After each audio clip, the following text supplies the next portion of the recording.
Walk back. Stop, stop. A Texas driver with his foot glued to the gas pedal sends police on a high-speed chase with speeds way into the triple digits. Then suddenly, the night erupts with a violent boom. Deputies scramble to stop the runaway driver as the situation spirals out of control. Once officers finally pull the driver over, the real twist begins. It isn't just anybody behind the wheel. It is a famous Texas face. Officers step forward stunned, and one deputy says, "You are an idol to a lot of people, and you out here doing that stupid stuff?" The driver responds in confusion, asking, "What do you mean? Why?" In December of 2023, deputies in Houston, Texas, spot a vehicle blasting through a red light. When officers attempt to pull him over, the driver slams the accelerator and the chase begins. The pursuit rages across the dark roads until the speeding vehicle loses control, crashes, and flips over completely. Shockingly, the driver crawls out without a single scratch. As deputies get closer, rap fans recognize him immediately. It is Albert Walker Montine, better known as Swalta.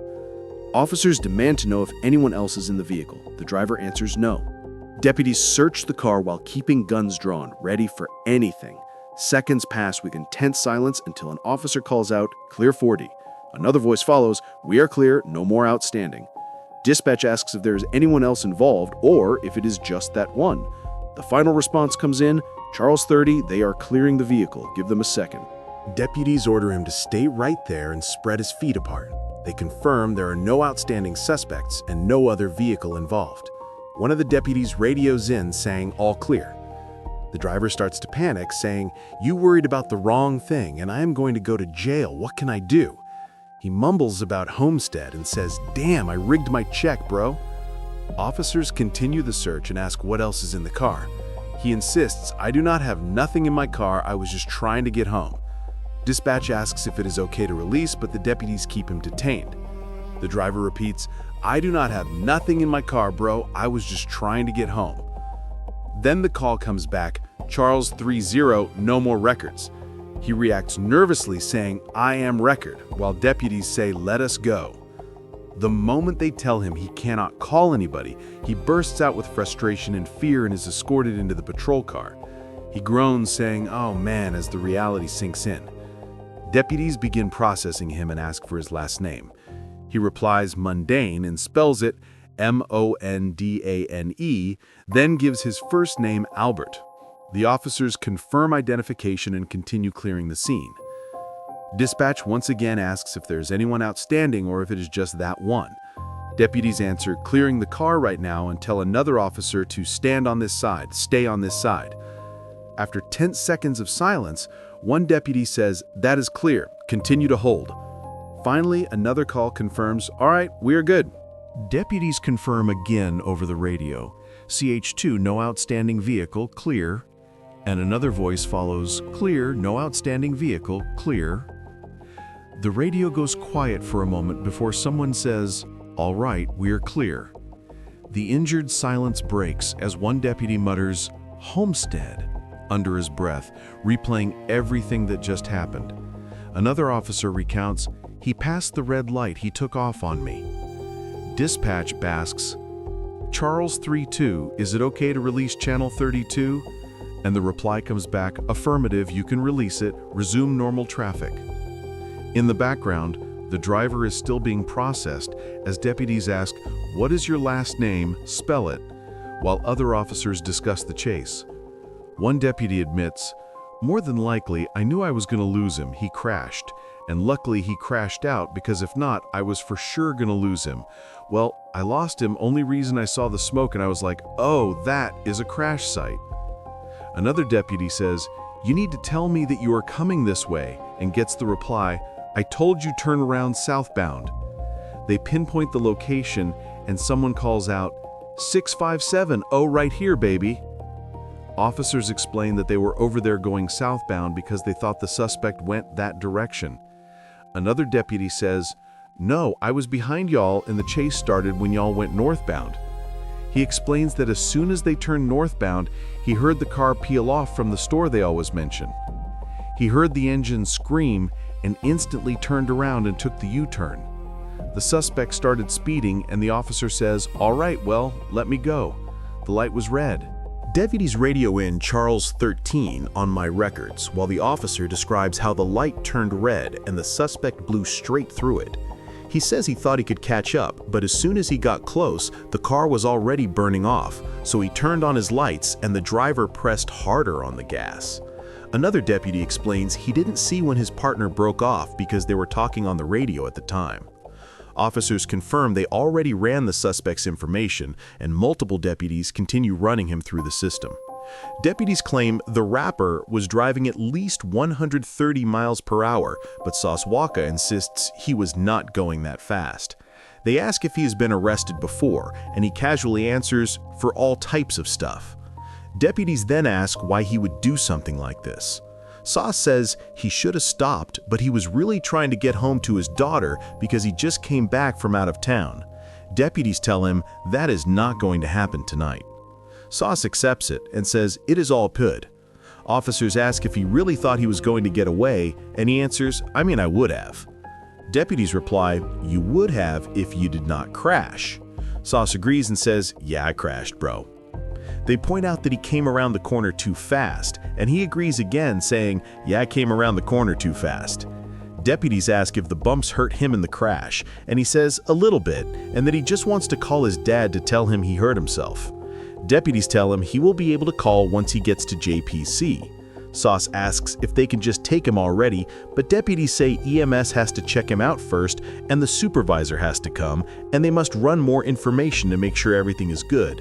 Sauce says the car flipped over and he was bumped around inside. Deputies ask if he had the seatbelt on, and he says no. One officer calls for EMS and is told they are already en route along with Houston units and HPD. Another deputy asks if the ID they recovered is his driver's license or only his name, and gets confirmation it is only his name. Officers ask if he's been arrested in Harris County before, and he answers, of course. The suspect states his name is Albert W. and says, "I am Soswaka Mundane." Deputies react with a quiet damn as the scene settles.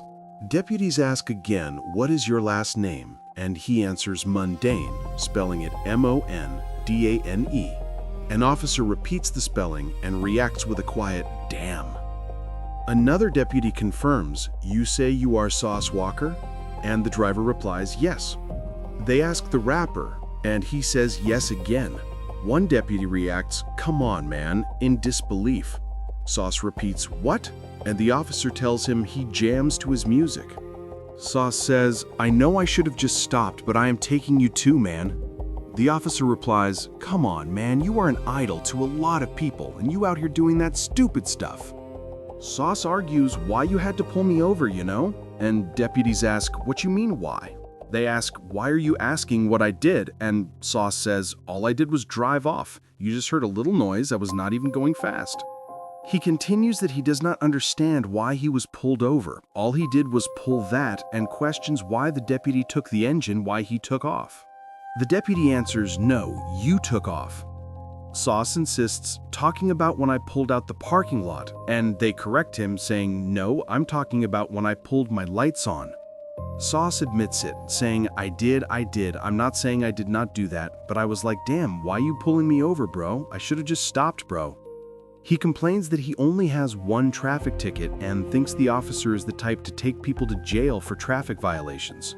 The deputy asks, "Do you see my patch?" and explains he does not take people in for traffic warrants. Sauce says the last officer acted like he wanted to take him to jail for traffic tickets. He reacts again with, "Damn," then, "Oh my God," as the situation sinks in. Deputies say EMS is en route, and he has to wait until he goes to jail. Sauce asks to speak and says, "Excuse me, sir, what about my money?" Deputies ask, "What about your what?" And he says, my money, you got my money." Deputies tell him it will go with him and will be processed with him. Deputies work to flip the crashed car back over, while Sauce stands nearby, replaying everything in his mind with clear regret. He whispers, "Oh my God," as the weight of the night finally hits him. Officers radio updates and request guidance from dispatch, while Sauce keeps asking if his belongings will go back in his car. Deputies ask if HPD is still needed or only EMS and fire department, and they confirm just EMS. They ask if he is hurt anywhere, and he says his shoulder hurts a little bit. Deputies ask which shoulder, and Sauce immediately asks again if his things can be put back in the car. Officers tell him they are not taking all of that to jail with him, but yes, his belongings will be put back in the car. Sauce asks them to tell his dad to come because he wants his father to know his son is hurt. Deputies ask if he needs to go to the hospital and if he needs EMS. Sauce says he might have a slight concussion and he probably does need to go to the hospital because he really wrecked. Deputies challenge him by asking what he is worried about. Right now, the car or himself. Sauce answers himself, but admits that his adrenaline is rushing and he is thinking about letting his people know that he is okay. He holds his neck and shoulder and says they hurt, but his adrenaline is pumping and he is overwhelmed by the thought that he needs to at least let his people know he is alive. He mutters, "Bro," then, "Oh my God," again. Deputies ask if he remembers what happened, and he says, "Yeah, barely. I hit the damn curb." Deputies ask if he hit his head, and Sauce says, "Yeah, I hit my head. My seatbelt came off because the impact hit so hard, it popped me out of the seatbelt and I hit my head on the roof. The roof you've seen the car flip over, damn." He groans Jesus and worries that officers are going to leave his stuff in the street. He tells the officer he knows he did wrong and accepts it and that he is not trying to use his fame, even though the officer knows who he is. Deputies reassure him they are not leaving his belongings in the road and they will pick everything up, but the priority is putting his essential items first before worrying about anything else. Sauce says he probably does need to go to the hospital because he is acting like he is fine, but he is not. Deputies say that is fine. If he needs EMS, then they will transport him. Sauce repeats he needs to go to the hospital because he just had a whole wreck, a bad wreck, not a regular crash, but a bad wreck.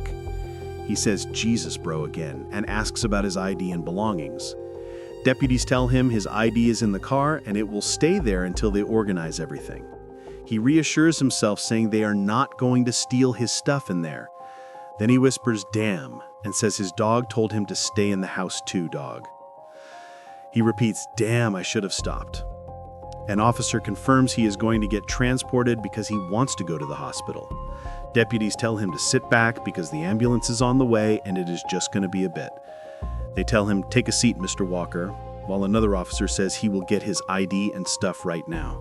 Deputies continue gathering information while Sauce sits injured near the patrol car. Officers confirm radio traffic, asking if the feed went all the way in and report that units are coming southbound. They identify paperwork and property belonging to the suspect and discuss his name.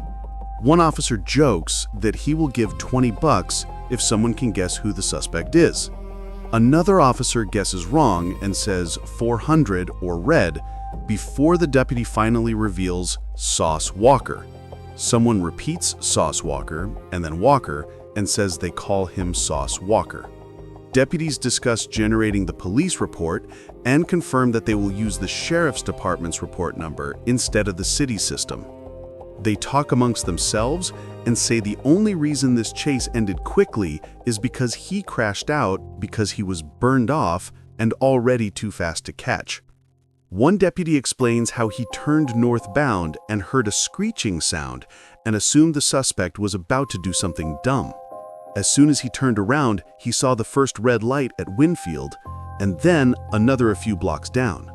The suspect blew through the first red light, and that is when the deputy started speeding up. He says he thinks the driver saw him and started flooring it, so he turned on his lights and sirens, and the suspect gassed the car even harder. They recap that Sauce Walker was going around 120, and the deputy says he was going 121, but the suspect was going well over that. The only reason the deputy noticed the crash was because right before he hit the curb, there was already smoke coming out a lot. Deputies explained that as soon as they got closer to the scene, they saw a tire rolling across the road, and that is when they called the crash out. They describe how the car jumped from one side of the street to the other during the flip, and one deputy says he could have killed himself. Another officer replies that Sauce was easily hitting 150 to 160 miles per hour. Deputies mention that he might get transported and confirm that EMS has been called because Sauce requested hospital transport. Officers continue securing evidence and counting belongings and mention depositing his property. They discuss whether he needs to stay in cuffs and confirm that he does, and ask where the sergeant is. Deputies confirm no drugs were found and state custody right at JPC. They note 193 and talk about his possessions possibly being investments or whatever. Sauce Walker was eventually taken into custody and later released on a $40,000 bond. In a since-deleted Instagram post, Sauce wrote that he was trying to calm down because he had been living a wild life for a long time and he was trying to be a role model for so many people. While the case continued pending, Sauce Walker was ordered not to drive. 15 months after the crash, he was shot in downtown Memphis. The rapper suffered a gunshot wound to the thigh, but a 27-year-old man was killed during the shooting. Officials announced an arrest warrant for 21-year-old Jaden Dandridge and 22-year-old Kevin Brown, both charged with first-degree murder and attempted murder. But in a shocking update, one of the alleged killers was murdered. Investigators found the body of Jaden Dandridge in a Houston shopping mall loading dock and confirmed the suspect died from multiple gunshot wounds. Sauce Walker's high-speed chase case would not resolve in the courts until this year. Last month, the Texas rapper pleaded guilty to evading arrest. He was sentenced to probation with 2 years of supervision, so the rapper avoided jail time. Under the plea agreement, if Sauce Walker violates the terms of his probation, he's looking at anywhere between 2 to 10 years in prison. He must also complete 50 hours of community service and send a $500 payment to the Houston Area Women's Center.